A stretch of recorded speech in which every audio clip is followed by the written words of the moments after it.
اب نوٹ کر لیجئے، یہ کتابیں اگر آپ پڑھنا چاہیں تو کتاب الملاحم میں پڑھیے. بدترین عذاب عربوں پر آیا کھڑا ہے، سروں پر چڑھا ہوا ہے، بدترین. ایسی جنگ ہونی ہے الملحمۃ العظمیٰ، جس کو کہ میں بھی آپ کے گواہی پیش کر دوں گا، جسے کہا گیا ہے لاسٹ کروسیڈ. بش نے بھی کروسیڈ کا لفظ بول دیا تھا، پھر واپس لیا اس نے. نکل جاتی ہے جس کے منہ سے سچی بات مستی میں، فقیہ مصلحت بین سے وہ رندے بادہ خار اچھا، کروسیڈ کہہ کر پھر واپس لیا. یہ کروسیڈ، اس کے اوپر جس قدر نقصان ہونا ہے عربوں کا، گریٹر اسرائیل بنے گا، یہ عراق، شام، اردن، سعودی عرب کا کچھ شمالی علاقہ، ترکی کا جنوبی علاقہ، مصر کا صحرائے سینا، اور اس کے ساتھ ہی جو بہترین اس کا زرخیز ترین علاقہ ڈیلٹا آف نائل، یہ سب یہودیوں کے قبضے میں جائیں گے. اس کو حدیث میں کہا گیا الملحمۃ العظمیٰ. عیسائی 80 علم لے کر ہے مسلمانوں تم پر حملہ آور ہوں گے، اور ہر علم کے نیچے 12,000 فوج ہوگی، 9.5 لاکھ فوج. یہ نیٹو کی تیاری کس کے لیے ہو رہی ہے؟ جب یو ایس ایس آر کا خاتمہ ہوا تو پوچھا گیا تھا نیٹو چیف سے، اب کس لیے؟ تمہارا وہ دشمن تو ختم ہو گیا، اب ہمیں اسلامک فنڈامنٹلزم سے نمٹنا ہے. وہ جانتے ہیں خطرہ یہی ہے، اب اسلام ابھر سکتا ہے. مسلمانوں کے سینوں کے اندر وہ آگ ہے، اوپر خاکستر آ گیا ہے، تم پہ اٹھانا بیٹھنا، یہ اندر تو انگارہ ہے، اوپر سے راکھ ہے، اس سے دھوکہ نہ کھا جانا ان کے دلوں کے اندر. اور بش نے کہا تھا مسلمان چاہتے ہیں کہ ہسپانیہ سے لے کر انڈونیشیا تک نظام خلافت قائم کریں. اور میں حیران ہوا تھا کہ اس کمبخت کو ہسپانیہ کا خیال کیسے آ گیا؟ ہمیں تو کبھی آتا ہی نہیں، اب ہم تو بھول گئے. وہ تو 500 برس پرانی بات ہے، جبکہ وہاں سے ہمیں نکال دیا گیا تھا. اگرچہ اقبال نے کہا تھا ہے ارض فلسطین پہ یہودی کا اگر حق، ہسپانیہ پر حق نہیں کیوں اہل عرب کا. ہسپانیہ میں تو 800 سال حکومت کی مسلمانوں نے، اور ابھی 500 برس ہی گزرے ہیں نا. یہودی تو ارض مقدس سے 2000 سال نکالے گئے. انہیں لا کے آباد کیا گیا، عربوں کے سینے میں خنجر بھونک دیا گیا.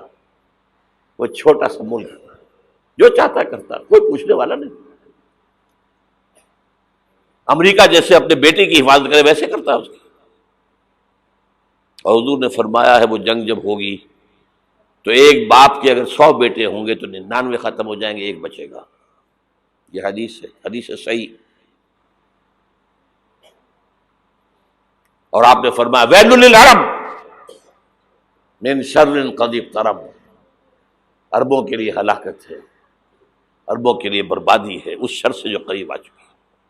اور آج جس طرح انہوں نے ان کی تہذیب کو اختیار کر لیا ہے، دبئی جا کر دیکھیے، بدترین مغربی معاشرہ جو ہے وہ دبئی کے اندر ہم نے قائم کر کے دکھا دیا. اب سعودی عرب اس راستے پر بڑھ رہا ہے. اور اس کے بعد نمبر 2 پر جو ہے ہم پاکستانی ہیں. لیکن میں اس کے وہ پہلی بات جو کہہ رہا ہوں وہ تو یقینی ہے، اس میں تو احادیث صحیحہ موجود ہے. اگرچہ اس کے بعد پانسا پلٹے گا، پھر حضرت مہدی کا ظہور ہوگا، حضرت عیسیٰ کا نزول ہوگا، اور وہ گریٹر اسرائیل گریٹر گریو یارڈ بنے گا یہودیوں کا. ایک ایک یہودی قتل ہوگا اور دفن ہوگا. یہ بات میں ہونا ہے، میں پہلی بات بچ کر رہا ہوں. وہ پانسا پلٹے گا جب پلٹے گا. ابھی جو سامنے ہے وہ کیا ہے؟ جس ملحمۃ العظمیٰ کہا حضور نے، جسے آرمگیڈون کہتے ہیں عیسائی. آرمگیڈون کی اگر کہیں جا کر آپ دیکھیں گے، آپ ڈکشنری میں مانی تو کیا لکھا ہے؟ A very big war which will be fought between the forces of evil and good before the end of this world. اس دنیا کے خاتمے سے پہلے خیر اور شر کی قوتوں کے درمیان بہت بڑی جنگ ہوگی. ارمجدون اسے کہتے ہیں عربی میں، اور آرمگیڈون اسے کہتے ہیں انگریزی کے اندر. اور یہ بائبل کی آخری کتاب کے اندر ہے، جو اس میں کہ مکاشفات یوحنا، ریولیشنز آف سینٹ جان. یہ تو میں کہہ رہا ہوں یقین کے ساتھ، اور زیادہ دور نہیں ہے، آیا چاہتا ہوں. اس لیے کہ یہودیوں کا اور عیسائی جو کنزرویٹوز ہیں، نیو کنزرویٹوز، ان کا 5 نکاتی ایجنڈا ہے متفق علیہ، جس کے تحت کہ یہ جنگ صلیبی شروع کی گئی ہے. وہ سن لیجئے آپ. آرمیگیڈون نمبر 1، گریٹر اسرائیل قائم ہو جانا اس کے نتیجے میں نمبر 2، مسجد اقصی اور قبۃ الصغریٰ کو گرانا نمبر 3، وہاں تھرڈ ٹیمپل، وہ مسجد جو حضرت سلیمان نے بنائی تھی 1000 قبل مسیح میں، پھر برباد کی تھی نبوکدنضر نے، دوبارہ بنائی گئی، پھر دوبارہ ختم ہوئی 70 عیسوی تک گری پڑی ہے. ان کا خانہ کعبہ گرا ہوا ہے 70 عیسوی سے لے کر آج تک. ایک دیوار ہے ویلنگ وال، جہاں جاتے ہیں، روتے ہیں، پیٹتے ہیں، ماتم کرتے ہیں، وہاں وہ بنے گا تھرڈ ٹیمپل. اور نمبر 4، اس میں لا کر رکھا جائے گا تخت حضرت داؤد کا. یہ تخت کہاں ہے اس وقت؟ یہ لندن شریف کے اندر، جو ان کی پارلیمنٹ کا جو چرچ ہے، ویسٹ منسٹر ایبے، اس میں رکھا ہوا ہے. ایک پتھر تھا جس پر بٹھا کر حضرت داؤد کی تاج پوشی ہوئی، پھر حضرت سلیمان کی ہوئی، پھر وہ پتھر رکھ دیا گیا جب حضرت سلیمان نے بنایا ہیکل مسجد اقصی، وہاں رہا وہ. ہر بادشاہ جو تھا یہودی اسی کے اوپر بٹھا کر اس کی تاج پوشی ہوتی تھی. سن 70 میں ٹائٹس نے گرایا اسے، ہیکل کو، وہ پتھر لے گیا، وہاں سے روم گیا، روم سے آئرلینڈ گیا، آئرلینڈ سے اسکاٹ لینڈ آیا، اسکاٹ لینڈ سے انگلینڈ آیا، اور اب وہ رکھا ہوا ہے 14ویں صدی عیسوی سے آج تک. وہ ویسٹ منسٹر ایبے میں رکھا ہوا، ایک کرسی کی سیٹ میں اسے بنا دیا گیا ہے تخت کی شکل میں. اب انگریزوں میں کوئی ملکہ ہو، کوئی بادشاہ ہو جس کی بھی تاج پوشی ہونی اس میں ہوتی. یہ لا کر رکھا جائے گا تھرڈ ٹیمپل میں، اور اس پر یہودیوں کے خیال کے مطابق ان کا مسیحا آئے گا جو مسیح دجال ہوگا. عیسائیوں کے خیال کے مطابق حضرت عیسیٰ آئیں گے، وہ ہمارا بھی خیال ہے حضرت عیسیٰ آئیں گے علیہ السلام.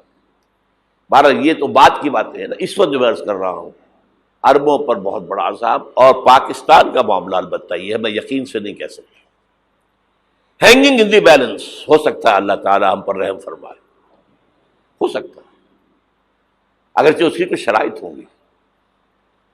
چمن کے مالک اگر بنا لے موافق اپنا شعار، اب بھی چمن میں آ سکتی ہے پلٹ کر چمن سے روٹھی بہار، اب بھی ہو سکتی ہے. اور یہ بھی ہو سکتا ہے کہ اللہ تعالیٰ نے معجزانہ طور پر ہمیں ملک دیا، ہم نے اللہ سے بدعہدی کی، وعدہ خلافی کی، غداری کی، لہذا سزا دی جائے اور ہم سے یہ ملک چھین لیا جائے. It's just possible. دور نہ سمجھے اسے، انہونی بات نہ سمجھے.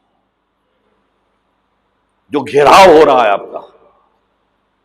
آپ کے مغرب میں نیٹو فورسز اور مشرق میں بھارتی فورسز گدھوں کی طرح بیٹھے ہوئے انتظار کر رہے ہیں پاکستان اور ڈسٹیبلائز ہو جائے، یہاں اور بدامنی ہو جائے. اب لاہور میں پھر آج دھماکے ہو گئے ہیں. 2 دن پہلے کا دھماکہ میں سہ کے آیا ہوا ہوں، آپ کے سامنے بیٹھا ہوں. وہ جانیں بچی ہیں جو ہماری اکیڈمی کا حشر ہوا، میں آپ کو نہیں بتا سکتا. یہ سارا کیوں ہو رہا ہے؟ تاکہ یہاں بدامنی ہو جائے اور ہمیں جواز مل جائے. مغرب سے نیٹو فورسز داخل ہو جائیں، مشرق سے بھارتی فورسز آ جائیں، اور ہمارے ایٹمی دانت توڑ کر اور پھر ہمیں بھارت کے سامنے ڈال دیا جائے. نو ڈو ایز یو لائک. یہ ان کا نقشہ ہے. ہوگا کیا وہ اللہ جانتا ہے. ہوگا وہ جو اللہ چاہے. لیکن اللہ کا چاہنا جو ہے وہ کس پر منحصر ہے؟ یہاں انقلاب برپا کرو، یہاں اسلام لاؤ. اگر دھندوں میں لگے رہو گے تو وہ خود بخود نہیں آ جائے گا انقلاب. صحابہ نے جانیں دی تھی، کتنی تکلیفیں اٹھائی تھی. 12 برس تک مکی دور کے اندر با نشہ درویشی در ساز و دمادم زن، جو پختہ شبی خدرا بر سلطنت جم زن. یوم طائف یاد ہے جو حضرت عائشہ فرماتی ہے کہ میں نے پوچھا تھا حضور سے کہ یوم احد سے زیادہ سختی بھی آپ پر کبھی آئی؟ یوم احد پر کیا ہوا تھا؟ تلوار کا وار پڑا تھا آپ کے چہرہ مبارک، یہ جو رخسار کی ہڈی ہے اس کے اندر وار گیا ہے، اوپر خود کی 2 کڑیاں تھیں وہ اس میں گھس گئیں، 2 دندان مبارک شہید ہوئے۔ وہ خود کی کڑیاں ایک صحابی نے اپنے دانتوں سے پکڑ کے کھینچنے کی کوشش کی، دانت نکل گئے، وہ نہیں نکلی، کیا جتن کر کے نکالی گئی ہوگی تو خون کا فوارہ آیا، اتنا خون گیا ہے کہ آپ بے ہوش ہو گئے، گر گئے، اور مشہور یہ ہو گیا کہ آپ کا تو انتقال ہو گیا، شہادت ہو گئی۔ یہ سیرت کبھی پڑھی ہے؟ حضرت عائشہ کے ہوش کا تو یہی دور تھا نا، یوم طائف میں تو آپ کی کیا تھی، بچی تھی، انہیں کیا پتا کیا ہو رہا ہے حضور کے ساتھ۔ 3 دن تک حضور مکے کی گلیاں اور وہاں کے اوباش لوگ پتھراؤ کر رہے گئے تھے اس امید میں کہ شاید وہاں کا کوئی سردار ایمان لے آئے، تو یہاں تو ابو طالب بھی فوت ہو گئے، یہی دنیاوی سہارا تھا، خاندانی سہارا تھا ابو طالب کے ذریعے، اور گھر میں ایک دلجوئی کرنے والی رفیقہ حیات تھی، وہ بھی، ان کا بھی انتقال ہو گیا۔